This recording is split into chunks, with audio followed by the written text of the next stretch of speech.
Hello everybody and welcome back to another video by Funland Tutorials. So in today's video we are going to be talking about something called the prisoner's dilemma. Now the prisoner's dilemma is essentially one of the most important part in something which is called the game theory. So a brief discussion about game theory. Game theory is essentially interaction between agents or players, interaction between agents, or these agents can be called players as well. And the idea is the decision made by one player depends on the decisions made by the other player. So there is some amount of interaction involved. You can think about in this way, in perfect competition, so you know that in perfect competition the individuals are prize takers. So the individuals are price takers, meaning the decision made by one individual. Suppose one seller in the market increases their price. Since they are price takers, this will essentially entail that either the person will start incurring losses and they'll revert back to their original prices, or they'll just simply leave the market.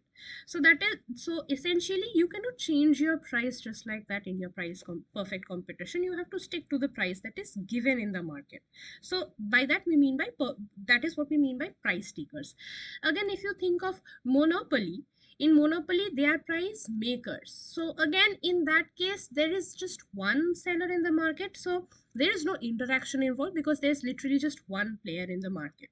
So game theory is more often involved in oligopoly. So oligopoly essentially means that there are few sellers, so like a handful of sellers, not so many as in case of perfect competition, but there's still more than one. As in, we have one seller in monopoly. In oligopoly, we have a relatively more amount of sellers, and you have many buyers, sufficiently large number of buyers. So that is the idea of oligopoly in game theory. Is a particularly important case for and prisoner's dilemma essentially is a particularly important case for game theory. Now the idea about game theory can be illustrated using a simple story. So I just got this image. I'll enlarge it to illustrate, and then I'll also draw the idea. So the game theory in general, there are a couple of ways of representing game theory. One is using a matrix. So what we do is, this is the convention. What we do is we usually take player 1 as the row player. So since these are the rows, we essentially call the player 1 as the row player. Okay, let me just change the color so that it becomes easy for understanding what are the elements of the game. So I'll just change it to say blue, and we can do the same here as well. So we can have player A as the row player, so this is called the row player, and we can have player B, which is the column player. If you have guessed column player, then you're correct. So player B is the row player, and player A is the row player, and player B is the column player. So we have here two players in our case, right?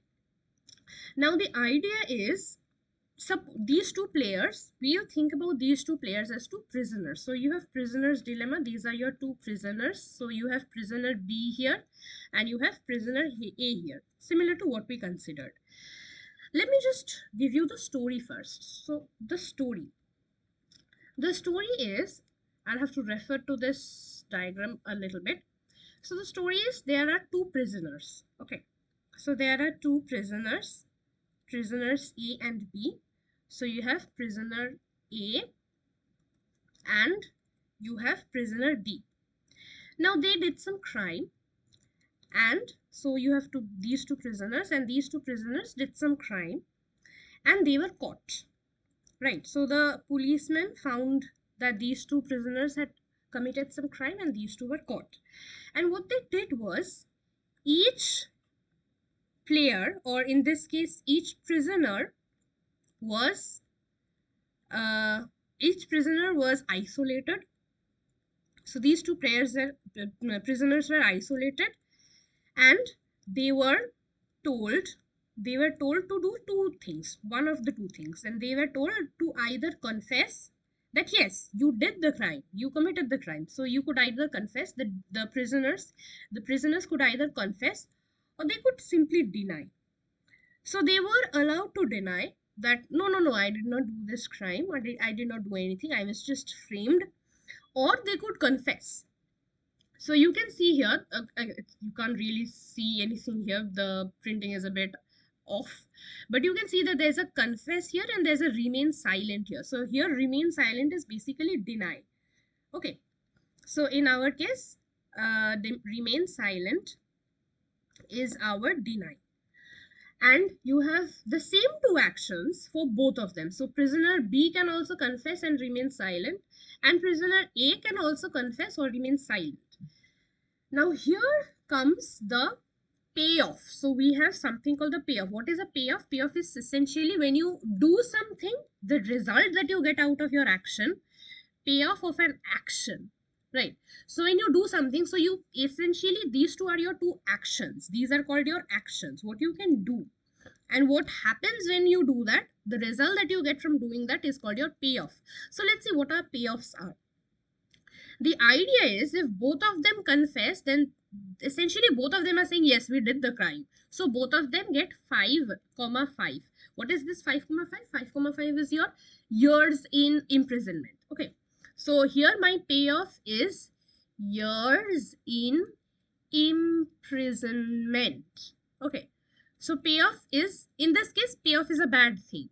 Remember that payoff here is a bad thing. So this 5,5 means whenever you look at a payoff, you always read this way, right? So you always look at the first number.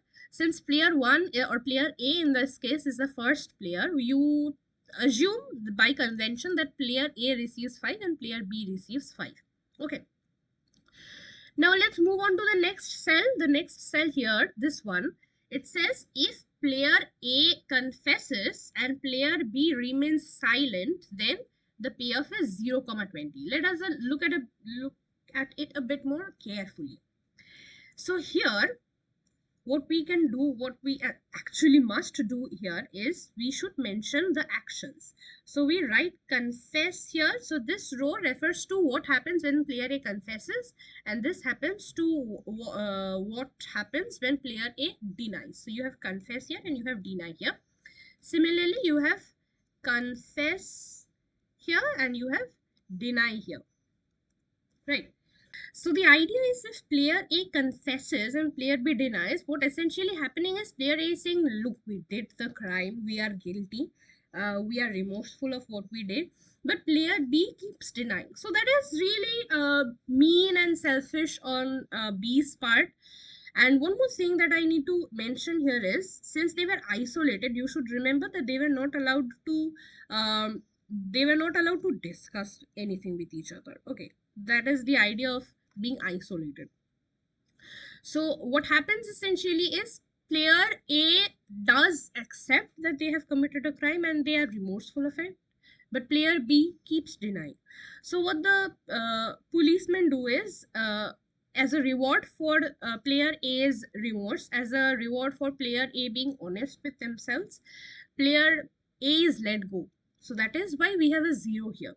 Player A is not imprisoned, but player B, because they kept denying, player B is imprisoned for 20 years. If player B had confessed, they would have actually received 5 years, but because player B was being bad, they were given an imprisonment of 20 years. The reverse also happens if we switch the roles of player A and player B. So if player B confesses but player A denies, remember our first number corresponds to the payoff for player A. So we have 20-0. So whichever player actually confesses and the other person denies, that person who confesses actually gets 0 in years of imprisonment. They are simply let go. So you can see that B is actually let go here. And the person who denies gets an imprisonment of 20 years. Now, the final cell that you can see here is both player 1 and player 2 deny. So they both say, no, no, no, no, we did not do anything. That was some mistake, that was some misunderstanding. We did not do anything, we did not commit any crime. And because they denied, the police cannot really imprison them as much. So they are given less imprisonment, but they are still imprisoned. 1-1. So you can see that confessing, for if both of them confess, they get 5 years of imprisonment. But if they deny, if they both deny, they get 1 year of imprisonment. Now, where does the idea of prisoner's dilemma lie? Now, think about it this way. If I think about it from the perspective of player B first. So, we are looking at player B first. So, if we assume, suppose I am player B, and if I assume that player A will confess, then I have two things to do. Either I can confess or deny.